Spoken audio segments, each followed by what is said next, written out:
Votre attention s'il vous plaît. Cet élément est en ligne là. Contactez-nous pour savoir s'il est aussi disponible en la langue de votre préférence. Évangileéternel.com Le site de l'Évangile éternel. christequality.com Les cieux sont à la portée de votre main, juste par un simple clic de la souris. La rubrique Pasteur et thème vous convie de suivre en ce moment Le bien-aimé de Jésus-Christ et des saints. Le prophète Médard Kala. Ministre de l'Évangile éternel. Infatigable prédicateur. Redoutable défenseur de la saine doctrine. Grand débatteur biblique. Dénonciateur des faux Christ, des fausses doctrines et des fausses églises. Auteur de plusieurs enseignements. A confié l'Évangile à plusieurs. Une vraie référence généalogique pour beaucoup. Grand missionnaire de l'Évangile éternel partout dans le monde, il est nommé même là où il n'a pas mis pied. Plus de 20 longues années dans le ministère. Suivez-le tous les jours sur évangileéternel.com, le site de l'Évangile éternel. Là, vous y trouverez tous ces enseignements disponibles en texte, en audio et en vidéo, classés et ordonnés. Pour donc retrouver l'ordre de ces enseignements, nous vous conseillons de suivre ces vidéos depuis sa page sur notre site plutôt que sur YouTube. Bonne édification au nom de notre commun Seigneur et Dieu Jésus-Christ. Amen. Nous allons avancer petit à petit. Il faut babouiller que si j'ai toujours l'obélaïsa na mutuya makasi sur les sous. Et na kati nango tokoya kokota na muzindo pona totalisa aussi les senso. Toujours texte na biso.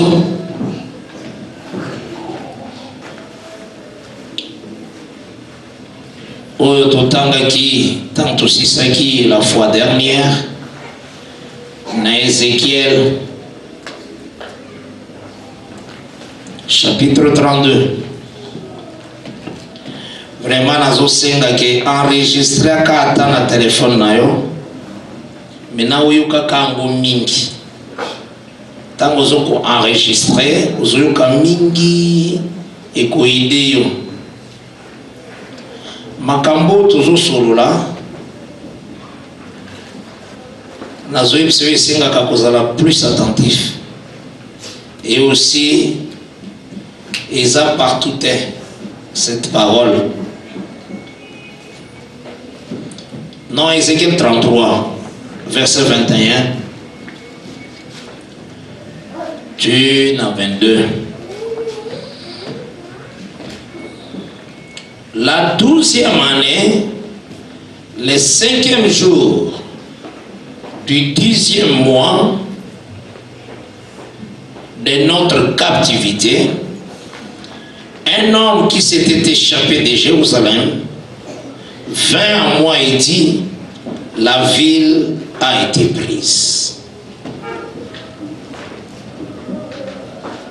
La main de l'Éternel avait été sur moi le soir avant l'arrivée des fugitifs, et l'Éternel m'avait ouvert la bouche. Lorsqu'il vint auprès de moi, le matin, ma bouche était ouverte et je n'étais plus muet. Que le Seigneur a béni cette lecture.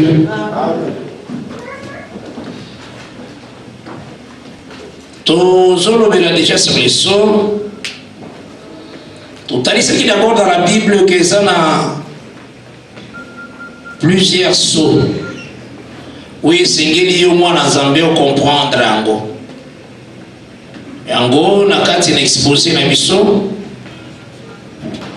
Tout à l'heure, c'est que premièrement, où ils allaient couper sa valeur sur la lettre.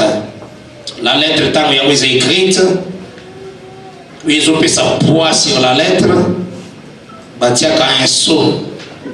Même aujourd'hui, il faut une marque zala. Il y a autorité. dont ils ont dépendre. Vous avez la lettre administrative, il faut un sceau ou bien signature. Et dans la Bible aussi, c'est là qui est beaucoup.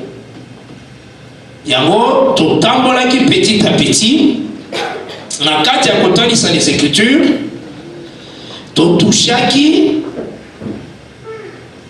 le mouvement où samba zali kotalisa dans la vie il y a peuple de Dieu. Il faut que le Seigneur a utilisé les hommes comme un signe. Donc makambo ya za le programme atiaka yango na kati na bato po akokako aider bafandi ya mabele ba comprendre nini yango yaliki. Et na pese ki l'écriture où ils allaient authentifier la lettre toujours qui livre il y a 1 roi chapitre 21 tant Jézabel a yebisaki Akab a commis lettre Akab a sous la lettre ezalaki valable. De la même manière aussi Sokotali autant il y a Esther la lettre du roi ezalaki scellée par un anneau natinete ekwa kozala considérer sikanyo se yango ekokete que c'est le roi qui a écrit et l'autre est que le roi commis tant bazomona au ciel. L'olenge moko aussi un jour il y a eu un homme appelé Chita moko ya bana ya Jacob. L'écriture de ce biso na Genèse 38 que azalaki na 3 bana. Jida wana atalisa aussi lembo ya Nzambe moko. Azalaki na 3 bana et mwana ya liboso abotaki te atiki mwasi. Mwana liboso abotaki ta kufi etalisaka Adam. Parce que le Seigneur a salaki Adam po abota bana avant que akwe. Mais Adam avant qu'akwe abota te. Vous avez un malam? Donc hier wana nepo balobi les jours tu mangeras tu mourras. Effectivement akufa ki atikali kobota te. Aye kobota na kati ya liwa. Vous avez un malam? Tam Nzamba bengani ye ndake kobota. Mais Adam kufa ki aboti te. Est-ce que vous avez un malam? Alors il a sa première enfant Yashida. Maintenant deuxième oya yaki pour avoir place ya kulutu na ye akoka ko relever les noms du défunt. Deuxième wana aboyi kopé sa vie. Deuxième wana était sa Moïse. Il a refusé de donner la vie et le Seigneur a dit na kanda likolo na. Après on a ezalaki les plus petits. Oui, c'est les prophètes. Parce que ça a la loi et les prophètes. Quand il commis tant il y a pas prophète, ne ménage chita. Alongo esika kendaki, esika salaga so que les ménage timna, a kende kotondre banyama. Parce que kotondre banyama ezalaka elebosi aliwa. Kolongola kunzaya ya miyama ya meme etalisaka liwa. Donc cela veut dire ndenge Jida longo kazo que les contentes et ça veut dire c'est déjà l'œuvre de la croix.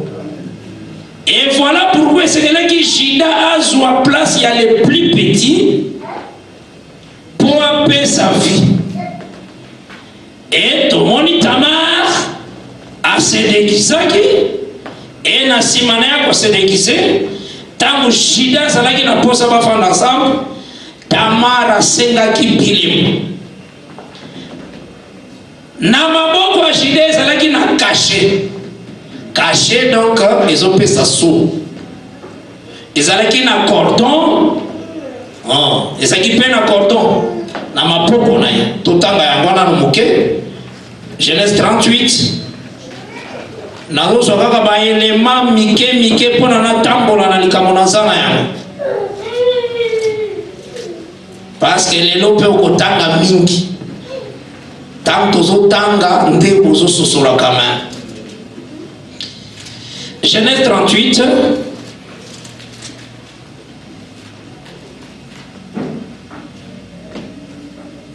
verset 16, 18, 38 verset 18. Il répondit, quel gage te donnerai-je? Elle dit, ton cachet, ton cordon et les bâtons que tu as à la main. Remarquez, il faut que l'homme étant roi, azouaka royauté atienne à katia femme. Vous avez Jacob alobi kitaka so bénir Juda, alobi les bâtons et kolongwa na maboko na yote. Mais bâton wana kabela boboisi. Donc c'est ce que Jésus a fait. Jésus a un pouvoir, tout pouvoir m'a été donné, mais je vous le donne. Après c'est pour la femme. Donc les bâtons de Jésus entre nos mains, le lengi moko tamara zoki bâton ya Juda. Mais Azwa qui aussi caché. Donc wane zalaki elemboya le Saint-Esprit réseau serré la katamotem. C'est pourquoi ce matin même cantique 8, l'homme a zoé bisaramoisi, scelle-moi dans ton cœur. Tiens na motema na yo lokola un saut. Na loboko na yo lokola un saut. Azolo bana cantique 8. Et toutes ces choses tant que tangi yango réalité na yango ezoko kisama d'abord wapi. Il faut oyeba que les sceaux de Dieu oyazali comme la lettre de Dieu ezande le Seigneur Jésus-Christ. L'olenge totangaki na Jean 6 le verset 27 que c'est lui que Dieu a marqué de son sceau. Donc sowana eza lolenge ke nanzela na yende biso tondimani. Ozona na malamu lolenge moko tangu yemena yena kati na yo na kati na ngai atie aussi so na kati ya vie na yo. Les sceaux que yo za nango d'abord c'est le Saint-Esprit. Et c'est so esali ke o appartenir epai na ye aux alandais. Alors tu avances qui pour na kotalisa aussi so na lolenge ya fermé na lolenge ya kokanga wana totalisa qui d'abord par rapport ya livre.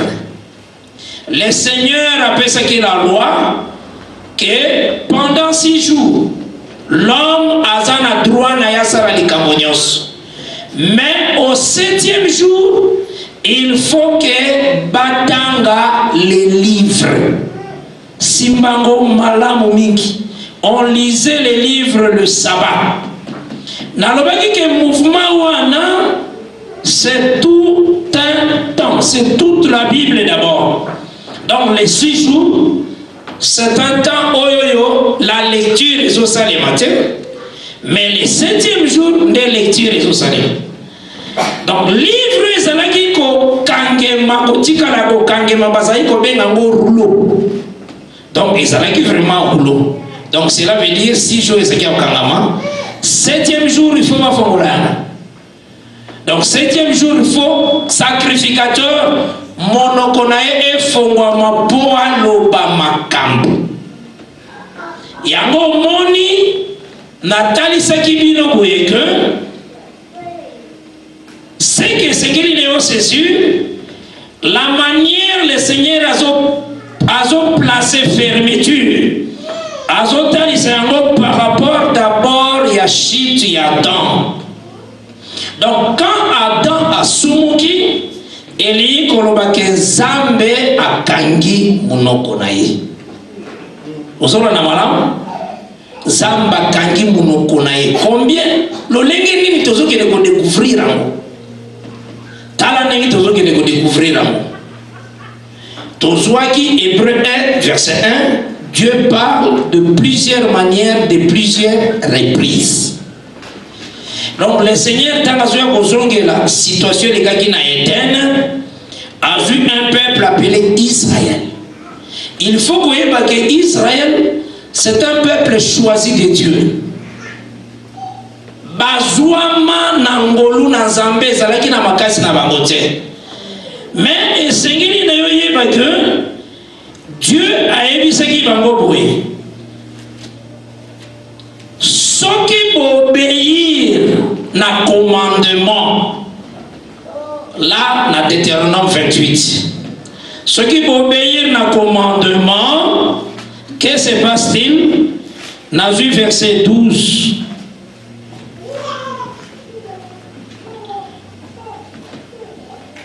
L'Éternel t'ouvrira son beau trésor, le ciel. Donc, ce qu'obéir, Zamba Kofongola trésor naye, appelé le ciel. Toujours qu'on a malade. Pour envoyer à ton pays la pluie en son temps et pour bénir tout le travail de tes mains, tu prêteras à beaucoup de nations et tu n'en prêteras point. Aux hommes, dans le verset 12, ce que le Seigneur a dit, c'est que quand l'obéissance est salie, le ciel est à la conformité. C'est ce qu'il faut dire. Simba qui est en lobaka, ce qui koto c'est sali, l'icolo est à la conformité. Aux hommes, on a malade. Maintenant, ce qui est dans verset 15, il y a des 28. Mais si tu n'obéis point à la voix de l'Éternel ton Dieu, si tu n'observes pas et ne mets pas en pratique tous ces commandements et toutes ces lois que je te prescris aujourd'hui, voici toutes les malédictions qui viendront sur toi et qui seront ton partage. Nazuika Kamena, verset 23. Nazaka na Deutéronome 28. Le ciel sur ta tête sera des reins et la terre sous toi sera de fer. C'est ça des groupes. Il y a la désobéissance et c'est ça que le ciel est à la fermer. Tout ça, madame. Or, le Seigneur a comparé le ciel à un livre. C'est sa place tous allés. Dès qui Ésaïe 34. Ésaïe 34. Vraiment, les gens qui ont donc, c'est que vous bien. Ésaïe 34, à l'Obimenaboye. Verset 4. Toute l'armée des cieux s'est dissoute, les cieux sont roulés comme un livre. Aux hommes, le Seigneur a comparé les cieux à un livre. Donc, c'est que dans la désobéissance est salie, le ciel les a fermés et le ciel est allé scellé. Donc, et kangami. Et kangami pona nini? Pona se kozanga kotosa izali. Or, tozwa ki Romains 5 nam. Bolanda ndenge tozoke nakata makambo. Pona lingite oza na makambo lokola bato yo bayebi atate ndenge zamba zo classer des choses. Azo loba loba samba base. Hein? Il faut tango zo loba. Tozaka na posa biso to loba te mais les écritures témoigner. C'est ça notre souci. Il y a un moniteur tozu Romains 5. Au moment de Deutéronome 28. Si tu obéis, le ciel est coupé ça trésor nango. Si tu désobéis, le ciel est comme du fer ou comme de l'air. Maintenant, tu es dans Romains 5.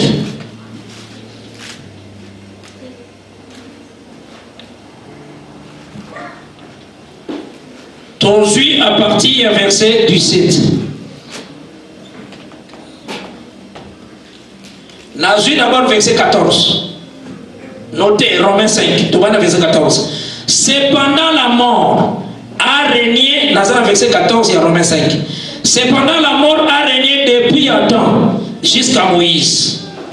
Même sur ceux qui n'avaient pas péché par une transgression semblable à celle d'Adam, lesquels est la figure de celui qui devait venir. Donc, Adam a sa figure, il y a O et Singile qui aya. Donc, ils en ont deux Adam. Adam, il a sa figure, il y a Adam et Singile qui aya. Adam et Singile qui aya, donc c'est Christ Jésus. C'est le 1 Corinthiens 15. Et toujours continuer. Mais il n'en est pas du don gratuit comme de l'offense. Car si par l'offense d'un seul, il en est beaucoup qui sont morts, à plus forte raison, la grâce de Dieu et les dons de la grâce venant d'un seul homme, Jésus-Christ, ont-ils été abondamment répandus sur beaucoup. Nazu maintenant verset 19. Mais yo content à on sur Romains 5 à partir de verset 14, tient verset 21. Nazu verset 19. Car par la désobéissance d'un seul homme, beaucoup ont été rendus pécheurs. De même, par l'obéissance d'un seul, beaucoup seront rendus justes. Donc il n'y a que deux. Toujours dans le verset 1, il n'y a qu'un seul qui a désobéi, c'est Adam. Maintenant, péché n'a pas, beaucoup sont rendus pécheurs. Un seul a obéi, Jésus. Donc, bâtir va mourir. Or, maintenant, Zambaye na loi na Israël. Si tu désobéis, le ciel sera fermé. Ah, tout comprend. Un seul a désobéi. Cela veut dire, langage on a mis dans Deutéronome 28, pensez à Zambé, à son son, on n'est pas à temps. Toujours quand on est toujours. Pour Romains 5 et le bigaga, désobéissance, il y a mon coca. Obéissance, il y a mon. Ah, tu suis pas moi, tu es d'abord dans Deutéronome 28, tu es pas moi. Bah, le but de Deutéronome 28 dit, si tu obéis, le ciel souffrira. Ah, tu veux comprendre que c'est par l'obéissance de Jésus de son isophomo. Donc c'est très facile. Si tu désobéis, le ciel sera fermé. Ah, tu comprends. C'est que la désobéissance, il y a dans le ciel est fermé. Vous comprenez maintenant le Seigneur attend la vanne na matadori. Akozweloko asongeli yango. Mais tant qu'on songela ko ebisa ote ke o na osongela nde Adam te. Pour abombi bongo ina pensée. Atiki texte na magicien ko songa Bible. Hein? Mazana pensée te. Mais le gars a pensé que Azana vite. Un comédien aventurier à cause de la peine en bon Bible est combien? $20. À son mais à son parole de Dieu. Parce que si on a commis la parole de Dieu, à cause de la vie. La parole, c'est ce que Paul avait dit, qui a connu la pensée de l'Éternel. Donc la pensée cachée. Remarquez dans Jérémie. Jérémie a dit la parole. A eu parole à Zoloba, Baruch, secrétaire à Jérémie, a commis parole par écrit. Tant que maintenant Baruch a répété, Liboso et roi, et ça dans Jérémie 36, a répété Liboso et roi cette parole, a Zoloba, et ça qui n'a pas hiver, roi Siliki, a eu Bekriwan. Atiango na moto ezalaki pembeni na ya tumbi bekri matumbi parole te makabona so ba ebisaki e comment maïsali ozona na malam matumba kiango mais Jérémie était vivant ozona na malam c'est ce que même Paul a zolobaké si je suis lié la parole n'est pas liée. Est-ce que vous comprenez malam? Donc c'est que le Seigneur azwaka likambo abandi ko répéter yango na ba forme ebele. Yango tozozwa Osée 6 verset 7. Osée ezalaka après Daniel. Bon mususu ayebi place Osée ezate ezalaka après Daniel. So oleki Daniel Osée nde bandaka. Daniel ezalaka juste so osukisi Ézéchiel. Yokane balobi, ils ont comme les autres hommes transgressé l'alliance. C'est alors qu'ils m'ont été infidèles. Naba version mususu bakomaka, ils sont comme le vulgaire. Hein? Si on a la version mususu bakoma, ils sont comme le vulgaire. Le vulgaire wana ningolo ba Adam. Les autres hommes n'y sont pas liboso bazana kati Adam. Maintenant ils sont comme les autres hommes qui ont transgressé l'alliance. Est-ce que c'est malam? Or, le Seigneur, Simbanga Ao, le Seigneur a fait qui alliance na Israël. Alors, na mabele mobimba a fait qui Israël alliance. Alors, Israël a transgressé alliance, le kola mutu musu soit transgressé pas. Mutu wana transgressé ka izande Adam. Pour Nathan wana na mabele. Oya salaki na alliance ensemble avec Israël et Syrie. Ce qui balobi que Israël a transgressé alliance lokola. Ba ko comparer na nani Nathan wana ba o ba tikala ba ki ba patana. Balobi yo Israël a transgressé alliance lokola. Ozola na malam, il y a une version sur le vulgaire. Donc Israël a transgressé lokola kaka Adam. Donc, c'est que le mouvement où tout le monde a l'olenge Adam a tout ça quitté, a Koueyaki, et que le ciel est Kangami, il faut même l'eau tout le monde a mopé na Israël. Parce qu'Israël a comme répétition dedans. Il y a un moni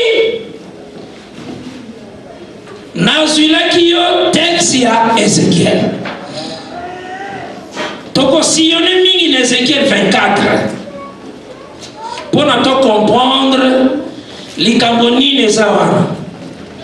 Ézéchiel azali nganga zambi parce que Nzambe azoi na kata ba sacrificateur. Pozona na malam. Or c'est le sacrificateur qui lit la loi au 7e jour. Ézéchiel est un sacrificateur.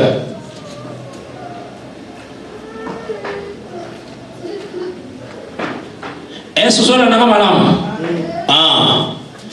maintenant, dans la captivité, il y a Joachim et Salimaki, donc roi Yachida. Ces rois-là, tant qu'ils ont pouvoir, le Seigneur a la qui va ceux qui ont cité beaucoup de boum. Aloba ngopé na Deutéronome 28 au verset 49. Dans l'ère à Moïse aloba kama kamunyo solo lengi yango koya dans la suite des temps. Atali saka que ce qui Israël a tout cité, Zambé a ko frappé. Ce qui a continué koto sate a ko memaye na boum. Kozoma ndenge zaki. Maintenant baboumbu ya Israël. Yango eya tango ezoya kokoma le Seigneur azalaki na lolenge ne azali kolobela yango. Il faut nayoyeba que barua wana bazalaka symbolique. Donc bazalaka comme bilembo balobaka na tina ya. Ozomona ye roi mazolo bana tina ya. Ozona na malam? Donc, ce qu'on suit Joachim, tous en 2 Rois chapitre 2 Rois chapitre 24. Ma camouisa la Bible vraiment font ambassade en bon. yango fo ibisaka nzambe epesanga compréhension makambo na yo eloko mosusu eleki yango eza te. 2 Rois chapitre 24 déjà partir à verset 6 nakopesa kaka baécriture ti tokoavance awa wa le Seigneur atalisaka Adam lolenge Adam akweyaki ozona na malamu pe lolenge lisipe koya mazotalisa ngo comment apesaki Adam pouvoir hein tanga azosala Adam azwaki nini azwaki mabele asangisi yango ezalaki deja potopoto argile asali oyo tozobenga neti ndako ça va après à souffler à souffler est-ce que vous comprenez madame dès temps à souffler ne balobi que l'homme devient une âme vivante donc par le souffle des mouvements et tout ça na madame donc ezalaki na corps aux embâtiers et puis souffle souffle wanande yango dezaki l'homme devient une âme vivante donc en réalité ça a deux choses ça a corps et ça a âme vous avez madame oui c'est un mouvement wana est-ce possible madame tant alobi mokolo kolia okokufa c'est que moto pour exister sous terre il faut corps kufa il faut âme kufa pour asalaki na biloko wana mibale dans sa secteur représentatif. Il y a toujours mon Adam. L'écriture sur Ézéchiel 18, l'âme qui pêche, c'est celle qui mourra. Hein? Ensuite, à lui aussi, tu es poussière, tu retourneras dans la poussière. C'est des choses. Toujours la madame. Il y a un foyer baboye. Il y a un temps où Nzamba pesa qui sacerdoce c'est pas il y a Aaron. Mosala qui bonga Nzamba. Mosala wana ezalaki pona kopetola biloko mibale ezalaki pona âme na corps ezoloba nanga malamu yango soko tayi na Lévitique 17 à partir du verset 10 le Seigneur a dit que napesi bino makila wana ezali bokotia likola hôtel po ekoka ko purifier vos âmes. Vous avez la malam? Voilà, Lévitique 17 à partir du verset 10. Ok, dans Lévitique 13, 14, 15, au tangi, au komona ke bazalaki na babo babengaka les ablutions. Kosokola ka pona kopeto lande nzoto. Pona nini ezalaki biloko balde bazalaki kobongisa. Po Adama akoyaki na biloko wana mibale. Maintenant service yaki à Aaron et ça pour ça l'effort makasi na ezaki nini élité epeto la âme epeto la paix corps pour motoa zonga mais la loi est kokate yango Jésus nda yo sala ozona na mala mondenge zaleli donc c'est que c'est ça et le kaliboso lo linge fo simba yango moni Zambé pour répéter likambo wana aye epai ya David na bergerie na Samuel du 7 tangu Saoul azoya kutuna ya lubike moto yazali homme de guerre Goliath est-ce que yoko okwesa ndaba ndi ko expliquer le bitala nazalaki na bergerie nazali koboko la troupeau ya papa na ngai soki lion aye akangi pate na kolanda ye na fungoli monoko na botoli pate soki ata osa ye na kofungola monoko na botoli ours donc déjà azala kotalisa ke pate bakangi ye na banyama mibale azako kotalisa comment Adam ko défendre yango pe aye na via Israël le véritable David le véritable berger c'est l'Éternel.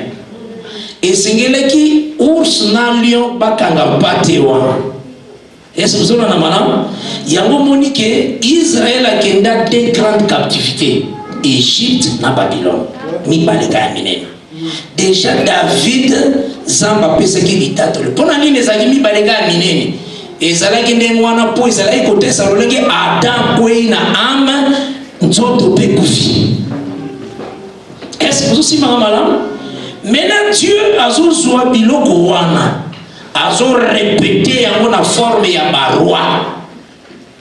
Est-ce que vous avez hein? Azo répété yango na forme ya baroi. Azui nanu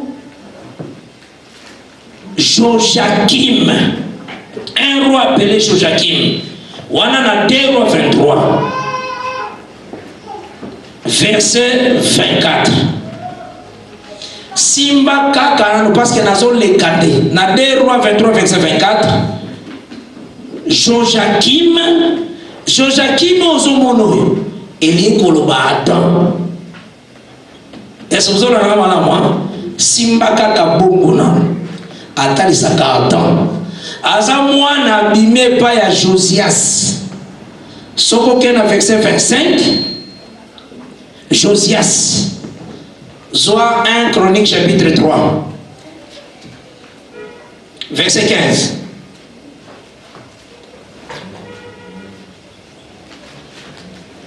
Fils de Josias, premier-né,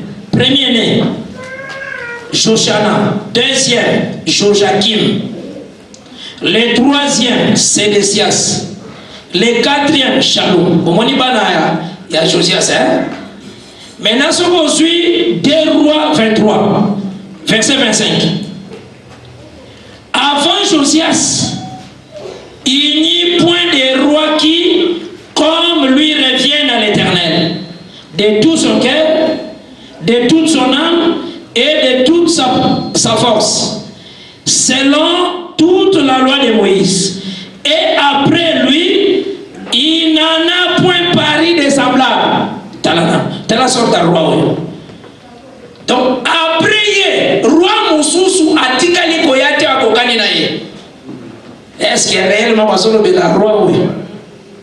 Pour ndengini déjà ba ba roi ba koya simana ye ki ba kokana na ye.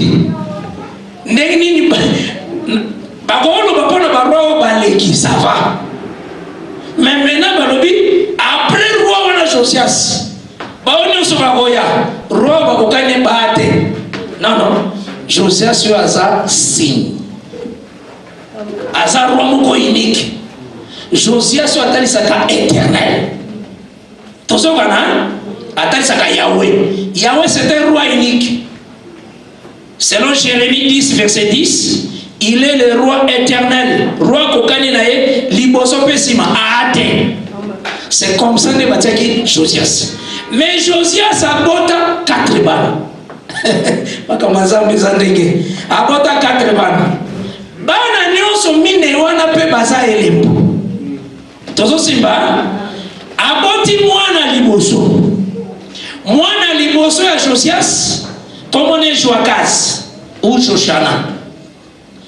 En réalité ta momoni mwana wana liboso na se tala e ba Yahweh mwana liboso ezanani mwana liboso ya Yahweh comme les avec la sagesse. Amen. Azana Proverbe 8 verset 22 à 23. Alors que avant que biloko nyonso ezala, j'étais déjà enfanté. Avant ça passe à bota kingana, c'est la sagesse. Et ce que vous avez malam, il y a beaucoup remarqué moi na liboso ya Josias bakalaye baki bakotier l'Égypte. Or l'Égypte c'est la création tout entière, c'est ça l'Égypte. Et la sagesse crie partout. La sagesse, c'est ça dans la création. Est-ce que vous savez, Romains 1 nous dit, c'est qu'on peut connaître des dieux et manifester. Ce qu'on nous dit, c'est manifesté depuis la création. C'est dans la création que le Seigneur a tiré sa sagesse. Il y a mon premier enfant qui est en Égypte. Vous avez un point. Yende azwaki trône ya tata tangu tata kufi. Maintenant deuxième enfant tangoye. Oyo nazomona na biso ya Mozambique et ça tel ça Adam. Et Pharaon verset 34. 2 Rois 23 verset 34. Et Pharaon Neko établit roi Eliakim. Yeko peka ka Joachim. Ozona na malam deuxième enfant dans 1 Chronique 15.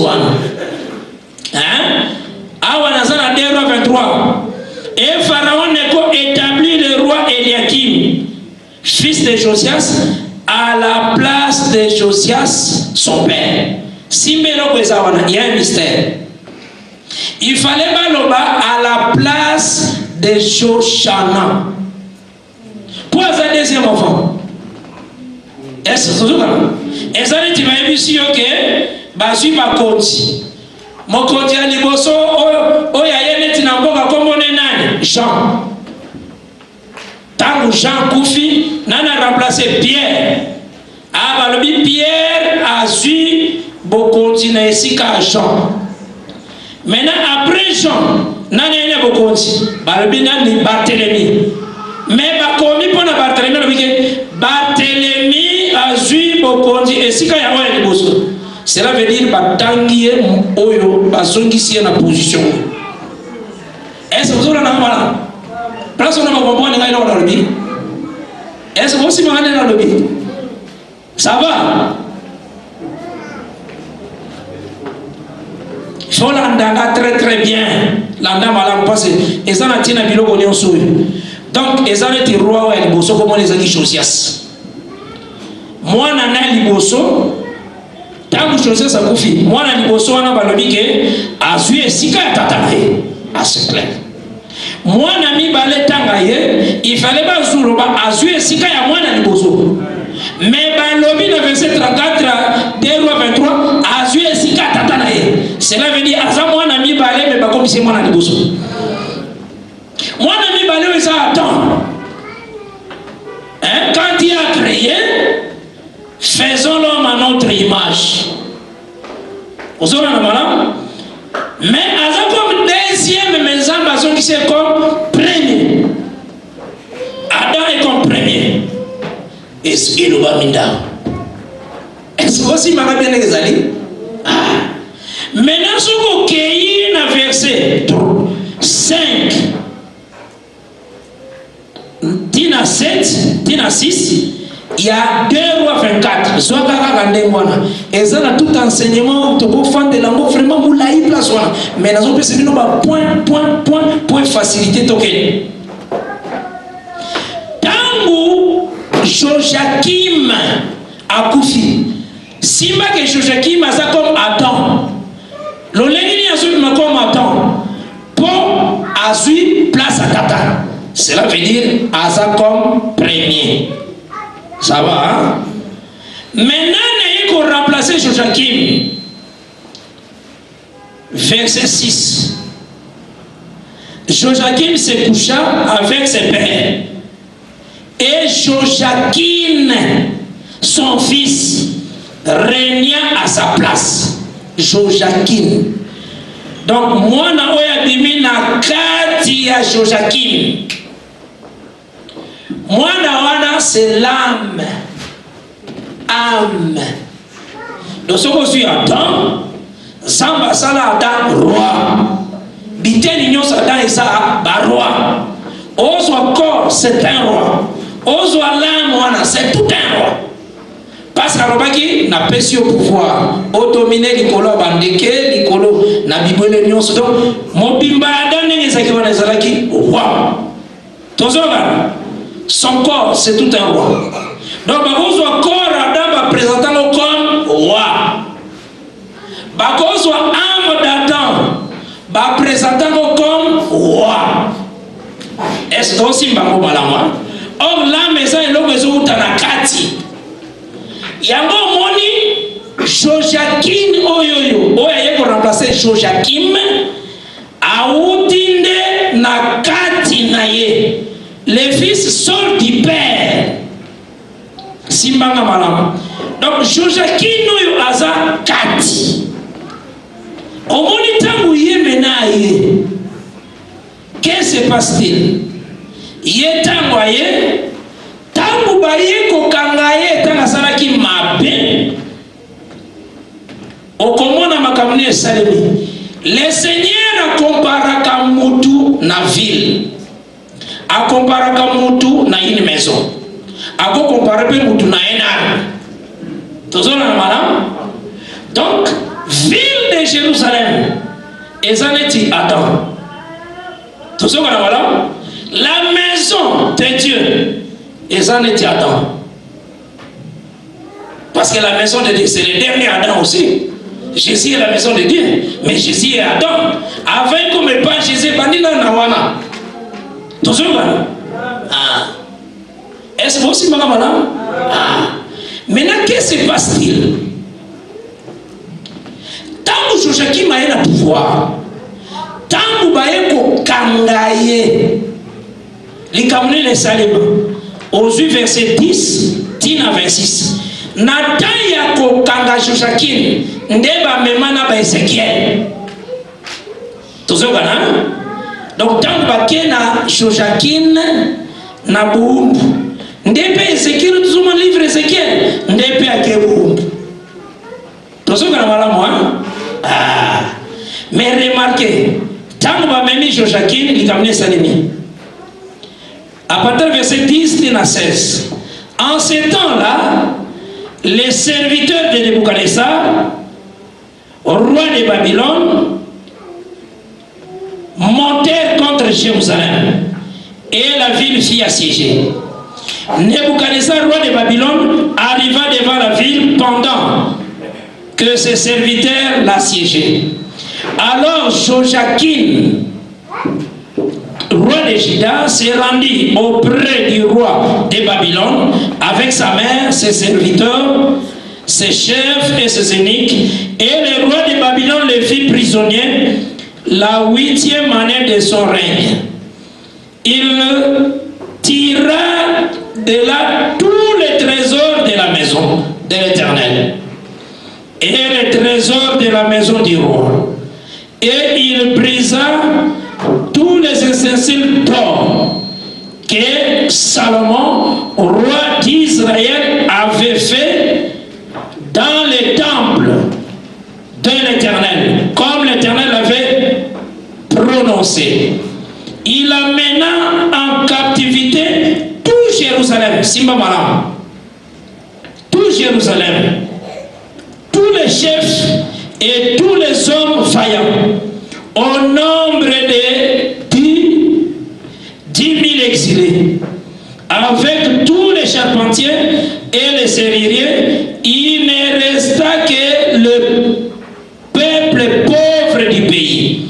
Il transporta Joachim à Babylone et il amena captif de Jérusalem à Babylone la mère du roi, les femmes du roi et ses eunuques et les grands du pays. Tous les guerriers, au nombre de 7000 et des charpentiers de serruriers. Et là on est toujours remarqué, Tangu Bazui Joachim, roi Kehi, roi Nebuchadnezzar, roi Babylone, Tangazoka roi Juda, Akei akoti bakoti na temple ensemble. Parce que na kata temple ensemble, or ezaïno bakati. Sokotangi 1 roi 7. Obandi à partir du verset 47 ti yokitinasi. Or ezaïno bakati. Même na désert tabernacle, or ezaïno bakati. Ozona na malam na l'air bazokanga Joachim. Bazwa biloko ya kati ya ndako. Pona kotalisa ke moto tozokanga aza kati ya ndako. Busimbanga nde tokenda. Balobi ville ezakosala clôturer ba ville na ta Israël ezaki clôturer Jérusalem ezaki clôturer miraille à Jérusalem, mais balobi ameni tout Jérusalem, donc azui kati akei usola na mwana mwana tamba uzo Joachim bazui kati ya ville. Tant bazolo bazui kati ya ville, cela veut dire bazui ba guerrier ba chef ba nyuzo nguya nde ba mimi. Alors bazui Joachim. Maintenant mon conduit azoya na kibokonzi après, en tout cas il faut à la faible. Attention, il faut à la faible parce que oya kei wana ba meni ba chef ba guerrier ba meni tout Jérusalem. C'est que oya zoya wana oyo roi oyo azoya na sima azaneti miraille à Jérusalem, azaneti temple oyo or nyonso siki or soki or ndekei nini yango ekotikala erreur parce que erreur ezalaka nde ya libanda na erreur nde ezalaka eloko ya libanda soki otangi na 1 roi 7 erreur ezalaka libanda jour Moïse atombola serpent de rein na lina nakoma wana te erreur ezalaka nde ya libanda tozoyoka na malamu hotel terrain erreur ezalaka libanda maintenant ntango roi wana mosusu aye Sédécias c'est que ntango azotala pays azomona bafort nyonso baatesi bakei tozoyoka na malamu meme yo ndenge oza wana ndenge oza wana oyo ezosala yo eza oyo eza libanda te kati lame nde yo soki yango ekei oyo etikali la chair faible yo nde kati soki komono chateau obengi Jean ondemi eza nde kati jour okokufa tokotika na nzoto tozosimba me tozoloba Jean kei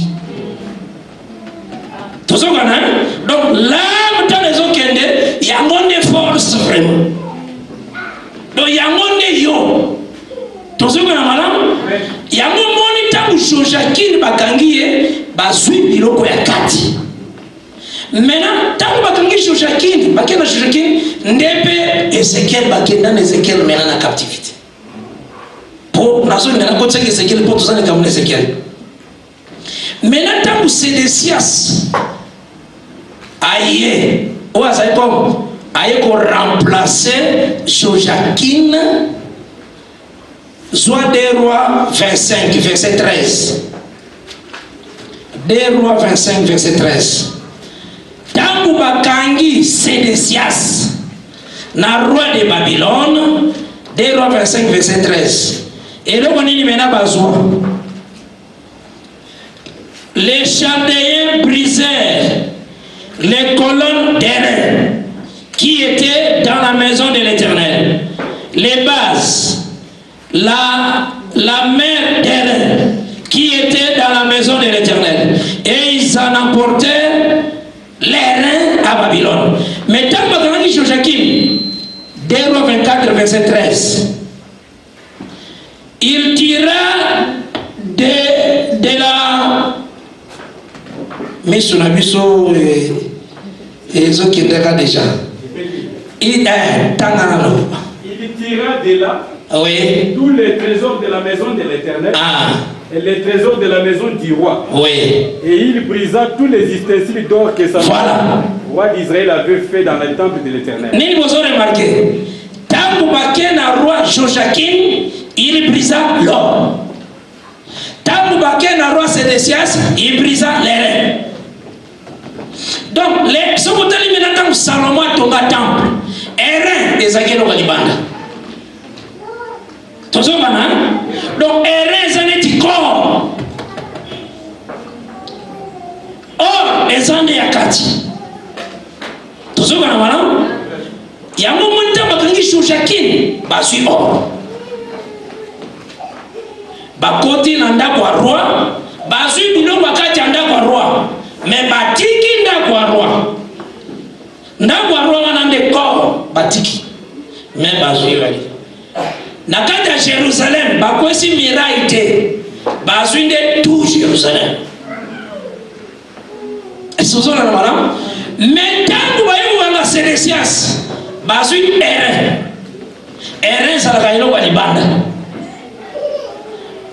Bakwesi menanda kwa roi. Soko tangi 2 rois 25. Bakwesi menanda kwa roi. En 2 rois 25. Bakwesi miraille de Jérusalem. Donc pour nous montrer que Sédécias est ça miraille de Jérusalem. Sédécias est un des temples. Hein? Nathan wanande basiki si temple. Tant bakangi Sédécias. Est-ce que vous avez madame? C'est des rois wanani osobatari sakatan. Joachim o bazoki bino wakati atari sa comme l'âme d'Adam. Sédécias oyo bakwesaki maison ya roi atari sa corps d'Adam.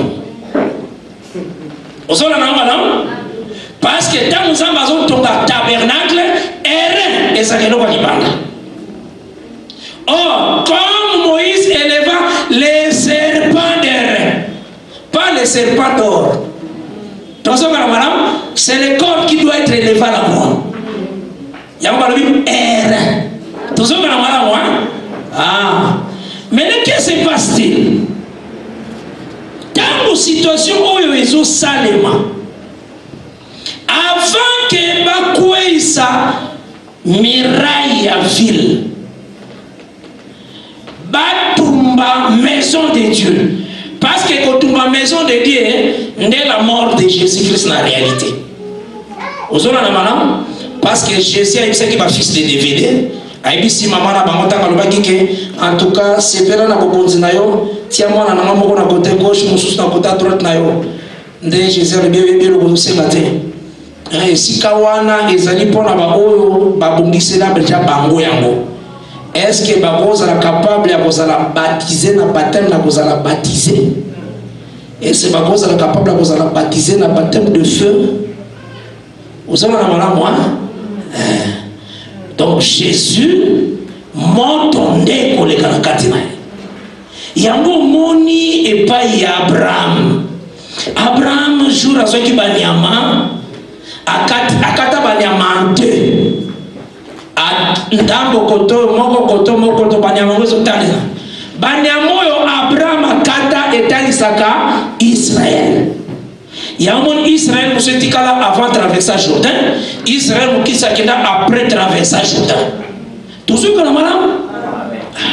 Maintenant, Abraham alalaki azu pongi. Faites attention. Pongi Abraham les autres c'est l'œuvre à quoi? Parce que le sommeil est à la mort. Tout ce que nous avons. Tant que ça n'est pas lali, d'écriture et solo baboui. Les faits passèrent entre les animaux partagés. Donc, les athées qui est tout type d'animaté passèrent entre les animaux partagés. Toujours quand on va moi. Donc, ils ont dit ça. Israël n'a pas allé qu'avant Jourdain. Hein? Israël soit qui après Jourdain. Donc, Israël, ils allaient qui Niama et Katamiande l'un vis-à-vis de l'autre. Milliers naïe c'est Jourdain.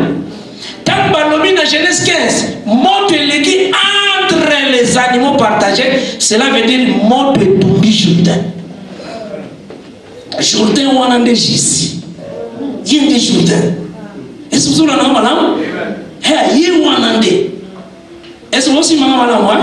Parce que comme on a que Israël a les cannes à Jourdain le 10e jour, il y a le premier mois. Tanga Josué 4 verset 19. Josué 4 verset 19. Bosimba kaka. Nakewa na pwani. Pona kotali salolenge bayaki kotumba ndama. Na Deo verset. Tanga Josué 4 verset 19. Le peuple est sorti du Jourdain le 10e jour du premier mois. Et il campa à Gilgal, à l'extrémité orientale de Jéricho. Josué Tala. Balekaka Jourdain à 10e jour, il y a premier mois. Oh, Soko Kein Exode 12. Na 10e jour, à premier mois, ils ont joué à Sokandanio. Jour wana anyo ezalaki mai wana. O Jourdain wana. Nde ezalaki anyo. Tozokana yango moni singiliki bakota na mai 10e jour. Esomo si mama la mwana pona koloba ke mai oyo nde anyo. Tozokana mala yango moni zo Genèse 15 tak tozotanga wana parce que faut tanga. Joie verset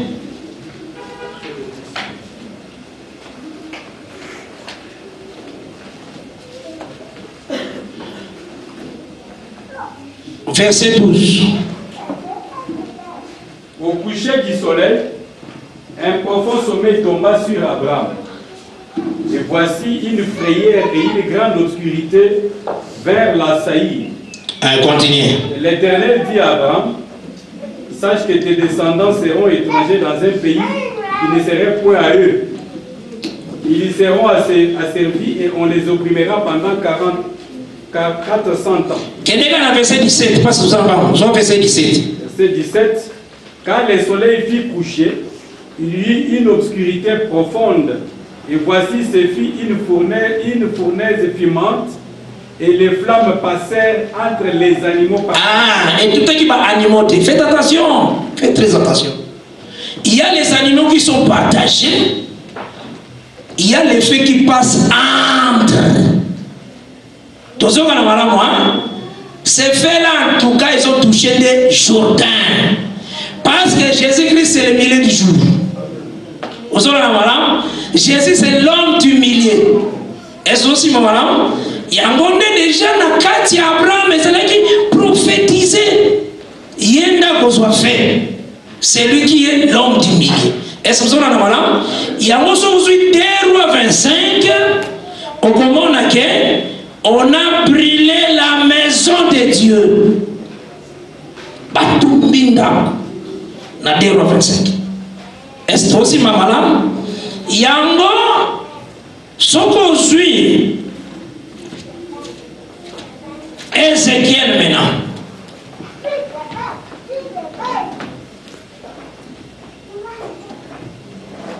On dirait Batindika vraiment. Ézéchiel chapitre 24.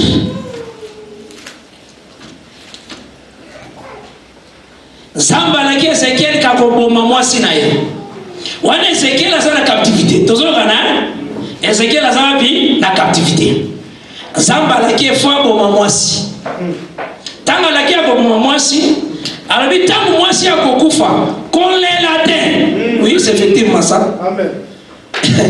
Oui, mais tant que j'ai ça, c'est que Kokufa. À côté de moi, si moi, je l'ai dit, non. Dès que je l'ai dit, déjà, moi, si à Kokufa, bon, la terre. Ah, si moi, si on a l'élève pour ma somme, mais pour n'engager, pour n'engager, moi, c'est Ézéchiel. Tant que Kokufa, qu'on l'ait la terre. Mais qu'est-ce qui se passe-t-il? Tant que moi c'est Ézéchiel, moi c'est Ézéchiel des temples. Parce que la femme c'est le corps. Tout ça, madame? Moi c'est Ézéchiel des temples. Donc tant que Koufa, baébi ça qui est dans Genèse, dans Ézéchiel 24, les camionnes au Salomon. Verset 25 à 26. Et toi, fils de l'homme, les jours où je les enlèverai, ce qui fait leur délice, leur joie et leur gloire, les délices de leurs yeux et l'objet de leur amour, leurs fils et leurs filles, ces jours-là, un fuyard viendra vers toi pour t'annoncer à tes oreilles. Il au Salomon. Tant moi si Ézéchiel a koufi, Zamba memiango atalisi lolenge akokwesa ndaku oisa na kalukumu wa Israel. Abita ndaku wende kokweya fuyar moko akoyati epana yo. Simba que Ézéchiel azalaki présenté comme l'Éternel na ciel akangi munoko. Donc azobo ya kobimisa mai, azobo ya kobimisa parole. Ça va? Asakuna likolo munoko eza okanga. Totali si yoke kobanda da kwei monoko eza okangemo. Donc le ciel est fermé. Osona na madame, mais tangu mwasi Ézéchiel akokufa, un fuyard viendra. Le fuyard wanande, je remets mon âme entre, je remets mon esprit entre tes mains. Tangu nzoto ezokufa, un fuyard est parti. Et ce fuyard-là, Jésus-Christ, il est monté au ciel. Vous savez, madame? Est-ce aussi, madame? Les corps les ont détruits, mais un fuyard est parti. Tu n'es pas Ézéchiel. Tant que un fuyard est que tu n'es pas Ézéchiel, mon nom est Ézéchiel. Il faut moi. Donc cela veut dire, il faut qu'il y ait un acte de le Saint-Esprit qui dit. Ézéchiel chapitre 33. Ézéchiel 33. À partir du verset 21. La 12e année, le 5e jour du 10e mois de notre captivité, un homme qui s'était échappé de Jérusalem. Un homme qui s'est échappé. Hein? C'est l'intérieur de Jésus qui parle. La chair est crucifiée là. Parce que c'est de Jérusalem. Jérusalem, c'est le corps qui était resté. Mais il y a un fugitif qui parle. Il est pour annoncer chez le Père qui avait fermé la bouche. Ce qui a commis devant Dieu, maintenant Dieu doit ouvrir la bouche. Amen. Un fugitif échappé de Jérusalem vint à moi et dit: la ville a été prise. La main de l'Éternel avait été sur moi le soir avant l'arrivée du fugitif. Et l'Éternel m'avait ouvert la bouche. Lorsqu'il vint auprès de moi, le matin, ma bouche était ouverte. Et je n'étais plus muet. Jour maintenant, ils ont la crucifié la croix. Un fugitif les rejoint là-bas.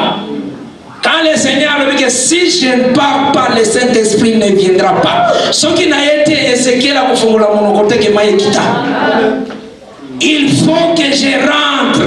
Ce qui n'a pas comment je donne le rapport, Ézéchiel ouvrira la bouche. Et son ouverture, c'est acte de le Saint-Esprit descendre.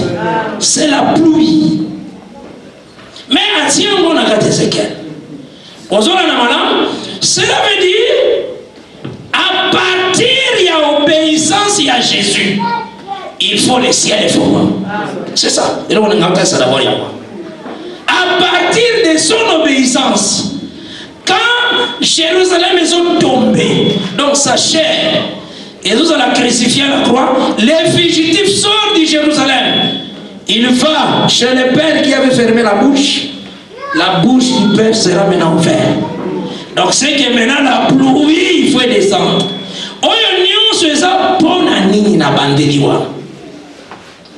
Na bandela ki awa ezali uniquement pone te muta kosa yote.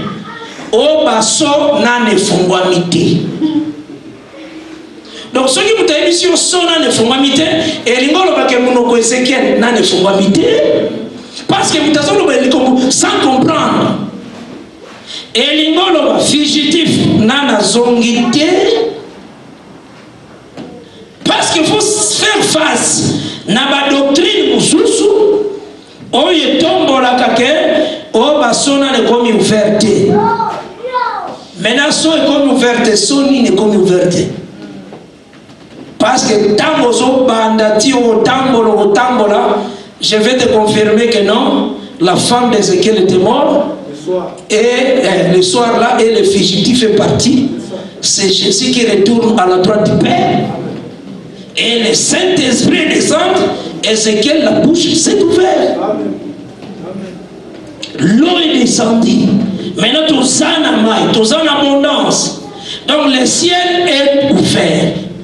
Mais le bénimoussous, et ça que yo comprend que les diables ont ça là en mystère pour la bâtonnion soit ma belle, pour l'église. Église a ça la révélation. Parce que l'église c'est comme Jean, parce que c'est viens et vois. Donc pour toi, vois. Vous comprenez? Selon Apocalypse 17, par le Bible est que la femme où a fait qu'il a bête. D'abord cette femme a fait qu'il a bête, elle a attaqué pourpre. Parce que pourpre est un pourpre est un royal. On connaît Jésus, tant que soda va l'équipe à Bomoye, balade c'est un pourpre. nde bapesi sali balobi sali roi. Donc va expliquer déjà que pour prétendre ça roi. C'est comme ça qu'on comprend la Bible. Ba interprète tant que si qu'on peut se salir comme roi, ba longoli la mort. Donc il était roi mais il s'est fait serviteur. Quand mouvement n'a pas sali quoi. Osoma na mama. Yango moni Jésus-Christ comme il est dans la véritable Jérusalem. Jérusalem ce sont des nations de baï au bois sango. Yango alobaki que des pharisiens ba kozwanga ba livrer entre les mains des nations. Il me tuera. C'était des nations de Baïa au c'est Jérusalem. Et Jésus, ce sont des nations de Batier. C'est ça. Parce que Jérusalem, c'est Babylone de ça. T'as pas Matthieu. Matthieu, il y a un peu foyer. Esaïe.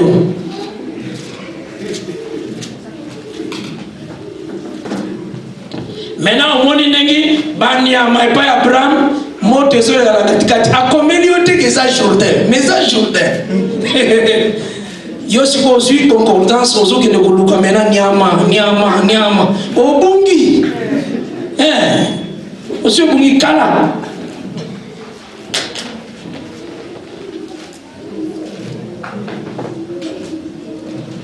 Matthieu 22.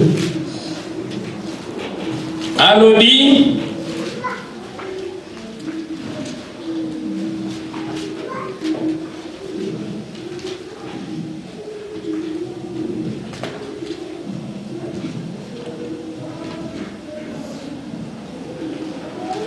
Non, Matthieu 20, Matthieu 23, Matthieu 20. Porto que 6, verset 17 à 19. Pendant que Jésus montait à Jérusalem, il prit à part les 12 disciples et il leur dit en chemin: voici, nous montons à Jérusalem. Et le Fils de l'homme sera livré aux principaux sacrificateurs et aux scribes. Ils les condamneront à mort et ils les livreront aux païens pour qu'ils se moquent de lui, les battent de verge et les crucifient. Et le troisième jour, il ressuscitera. Jésus a ça là pour pour Jérusalem, ce sont des nations de Bakwesamo. Est-ce possible, madame? Dans le bien, vous allez condamner par des principaux sacrificateurs.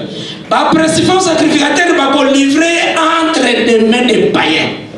C'est le mouvement, c'est le 25. Les païens vont collayer, vont battre, vont verger, vont bomber. Jérusalem, c'est Babylone de Kwesam. C'est la Bible. Tout à une minute. Alors, pourquoi quand marié des rois 25? Mais le Seigneur a dit Jean 19, verset 10, devant Pilate. Pilate azalaki romain.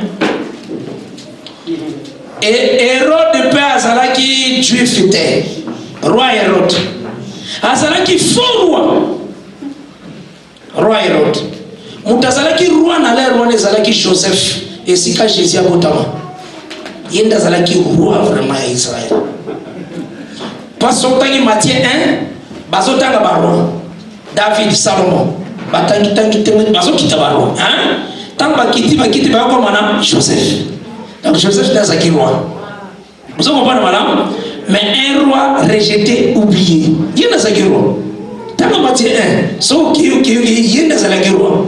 Mais un roi qui était charpentier, méprisé, mais c'est lui le roi.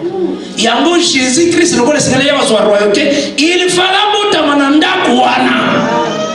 parce que le fils a hérité la royauté à père. Yango Boutama. À ce qui est si comme tout à Boutama. Est-ce que vous avez un Hérode Azalaki faux roi. Donc, à ceux qui ont le temps de couper. Est-ce que vous avez un et ces choses, le Seigneur, on appelle sur Christine. Jean 19, verset 10. Pendant que nous clôturer déjà, Jésus a le biboué. Au monitant, Pilate a posé ma question à Fanimien, à Zolobate. Parce que l'agneau a kofana kimia. Dès Pilate a ébissé. Et pas dans l'un de ceux qui ont été pouvoir, il y a pour relâcher ou bien à Kobomayo. Jésus a moni qui a béni si Bible. Jésus a dit à Jonas. Au monde Jonas en réalité, bango tende besoin de décision pour que Jonas n'a pas été. Jonas y est mot sa solution. Mais Pilate place où on a béni ça qui. De Jésus a l'oubli. Place où on a quand même sur nos côtés. Pasteur bien-aimé à Rotan, il a vu ça partir à verset 10. Pilate lui dit, et c'est à moi que tu ne parles pas. Ne sais-tu pas que j'ai le pouvoir de te crucifier et que j'ai le pouvoir de te relâcher? Verset 11. Jésus lui répondit, tu n'aurais sur moi aucun pouvoir s'il ne t'avait été donné d'en haut. C'est pourquoi celui qui me livre à toi commet un plus grand péché. Ah! Attaque Bapaende Babomi Jésus, mais Jésus a dit que c'est lui qui livre. Il a commettre les grands péchés. Israël a commis Jésus. C'est ça. Mais c'était les nations qui ont dit Jésus. Jésus, le législateur, a vu Israël. Mais Seigneur qui ba nation de ba bomoye po ba nation de na dero 25 de ba yaka okwesa Jérusalem. Or na réalité Jérusalem c'était son corps. Bangonde ba yaki kotumba temple. Or temple c'était son corps. Il fallait que la nation de ba sacrifier. Est-ce que l'on est madame? Oyo nyonso ezali pona kotali sayo d'abord que le fait que Jésus-Christ a obéi à se sacrifier, c'est que tous les sons ils approfondent. Et donc on a dit d'abord mais Yamboa, parce qu'il y a un problème mais ali na kati ya confession à parce que quand la chose au plaçant au libanda ya tanango osana péché yeba que aucun enfer, aucun vraiment enfer pour te y le comabé enfer vraiment. Parce que dès Pierre 3 et lobby, et comme frère Paul, Oyo Azali Kolobo, des choses très difficiles à comprendre, Oyo les personnes mal affermies tordent le sens comme des autres écritures pour leur propre ruine. Donc quand tu tords le sens de l'écriture en fait, on interprète car ma paix, on change d'interprétation, tout ce qu'on interprète maintenant, l'ifilo. Qui t'a racheté? Que le Seigneur a pas mon enrichissement. Là déjà le corps a facilité, il faut comprendre comment le ciel de Jésus a ouvert, le ciel qui est le livre, et c'est Fomwami. Je sais que maintenant tant que maintenant kokota na richesse na yango ekozala kimia makasi. Oli misana pona mwaneti na lexi soki 5 soki 10 minutes.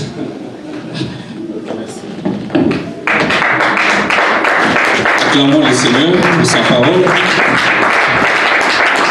Cette parole,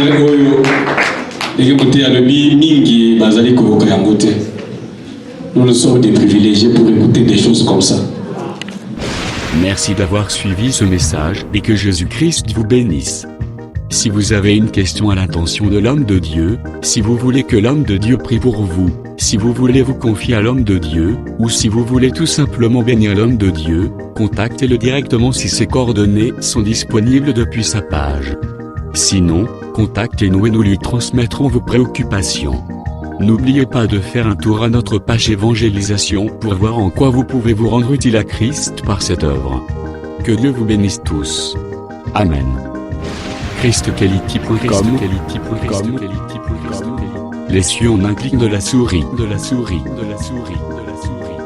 Évangile-éternel.com, le site de l'évangile éternel.